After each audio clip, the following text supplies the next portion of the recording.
और झारखंड में डीजीपी अनुराग गुप्ता की नियुक्ति को बाबूलाल मरांडी जो नेता प्रतिपक्ष भी हैं उन्होंने चुनौती दी थी और उसके बाद से कई सवाल सामने थे कि आखिर इस मुद्दे पर आगे क्या होगा।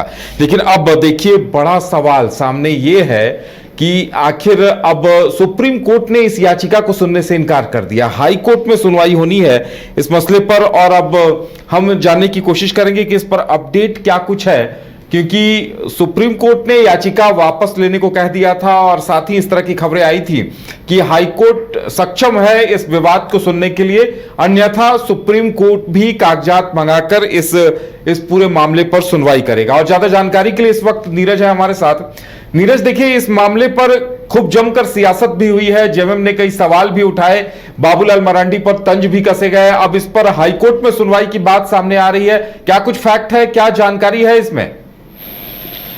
देखिए, बाबूलाल मरांडी की ओर से इससे पहले जो कैबिनेट की बैठक में नियमावली बनाई गई थी नए डीजीपी को नियुक्ति को लेकर, उसको चैलेंज किया गया था। और उसके बाद जब जो अभी मौजूदा डीजीपी हैं अनुराग गुप्ता, वो रिटायर नहीं होते हैं, उन्हें डीजीपी के पद से नहीं हटाया जाता है। उसके बाद जो है मामला आगे बढ़ते जाता है और लगातार सुनवाई होती है। उसमें झारखंड हाई कोर्ट की ओर से भी राज्य सरकार और यूपीएससी साथ ही गृह मंत्रालय से जवाब मांगा जाता है और इसको लेकर लगातार सुनवाई चल रही थी। और at the same time supreme court में भी मामले की सुनवाई चल रही थी, जहां आपने पिछले दिनों सुना होगा कि सुप्रीम कोर्ट ने जो बाबूलाल मरांडी की जो जनहित याचिका थी उनसे सुनने से इनकार कर दिया था। हालांकि ये बात एक सामने आ रही है कि एक रिट याचिका है जिस पे सुनवाई हो सकती है और उसमें नियमावली को लेकर जो है जो सुनवाई है वो होनी है, पक्ष जो है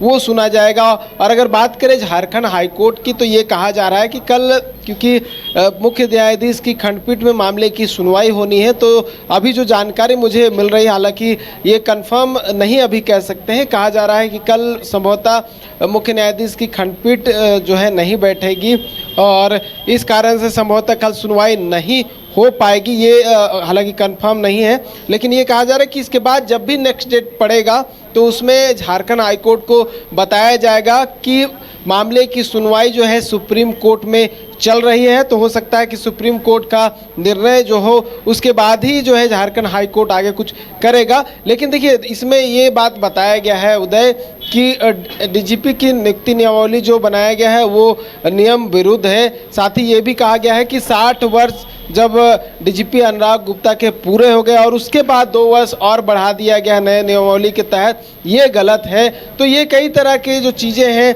वो याचिका में बताई गई हैं। हालांकि अब देखने वाली बात होगी कि सुप्रीम कोर्ट में जो एक बार फिर से मामले की सुनवाई होनी है उसमें क्या कुछ होता है, क्या कुछ पक्ष दिया था। सुप्रीम कोर्ट की तरफ से जब मामले को वापस लेने को कहा गया था तो बीजेपी के प्रवक्ता की तरफ से यह दावा किया गया था कि सुप्रीम कोर्ट ने इस पर कहा है कि झारखंड हाई कोर्ट में जो याचिका है उस पर ही आगे सुप्रीम कोर्ट सुनवाई करेगा और जनहित याचिका को वापस लेने को कहा गया था और जो याचिका दायर थी उस पर सुनवाई की बात थी।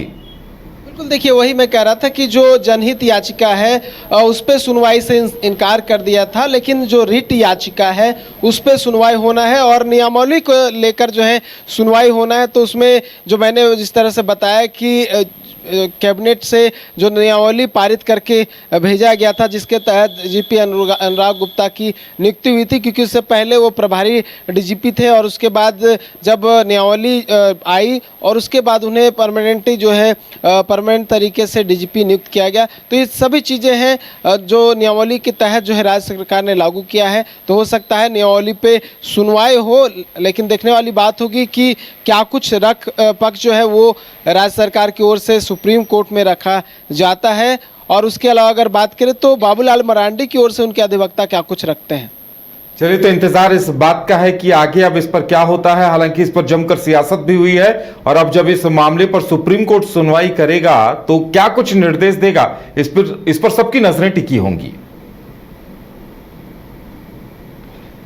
गोल जहां 27 वर्षों के सफर में 17,000 से भी अधिक छात्रों ने डॉक्टर एवं इंजीनियर बनकर भरे सफलता की ऊंची उड़ान, जहां साधारण छात्र भी असाधारण सफलता प्राप्त कर बना रहे इतिहास। दूरदर्शी शिक्षाविद श्री विपिन सिंह के मार्गदर्शन में मेडिकल एवं इंजीनियरिंग के लाखों छात्रों के लिए आशा की किरण के रूप में गोल्ड रिजल्ट फैक्ट्री। शहर की भीड़ से बोर हो गए हो? तो चलिए आज नए वाइब में आपको लेके चलते हैं, जिसका नाम है वैदिक विलेज। एम्स पटना से 10 मिनट की दूरी पर नौबतपुर में स्थित ये सोसाइटी सिर्फ आपके लिए है। यहाँ पे मेन रोड 30 फीट की है, रिंग रोड 24 फीट की है और ब्रांच रोड 20 फीट की है। यहाँ मिलेगा आपको स्विमिंग पूल, जॉगिंग ट्रैक, मंदिर और 24/7 सिक्योरिटी कैमरा जैसी बेसिक एमिनिटीज। शांति और सुकून से भरा प्लॉट चाहिए तो सोचना बंद करो, अभी कॉल करो नीचे दिए हुए नंबर पे। घर रहने का मकान भर नहीं, ये खुशियों की तिजोरी है। दरवाजे पर दस्तक देता पड़ोस, खिड़कियों से उमड़ आता आसमां, तारों में उलझी ऐसी ना जाने कितनी दास्तां। कहती हैं चले डायमंड सिटी, एक सफर हम सफर के साथ अपने घर तक। Diamond city, life long bonding, 500 से ज्यादा खुशहाल डायमंड परिवार। जल्दी करें, सिर्फ 200 फ्लैट बाकी। आज ही बुक करें अपना आशियाना।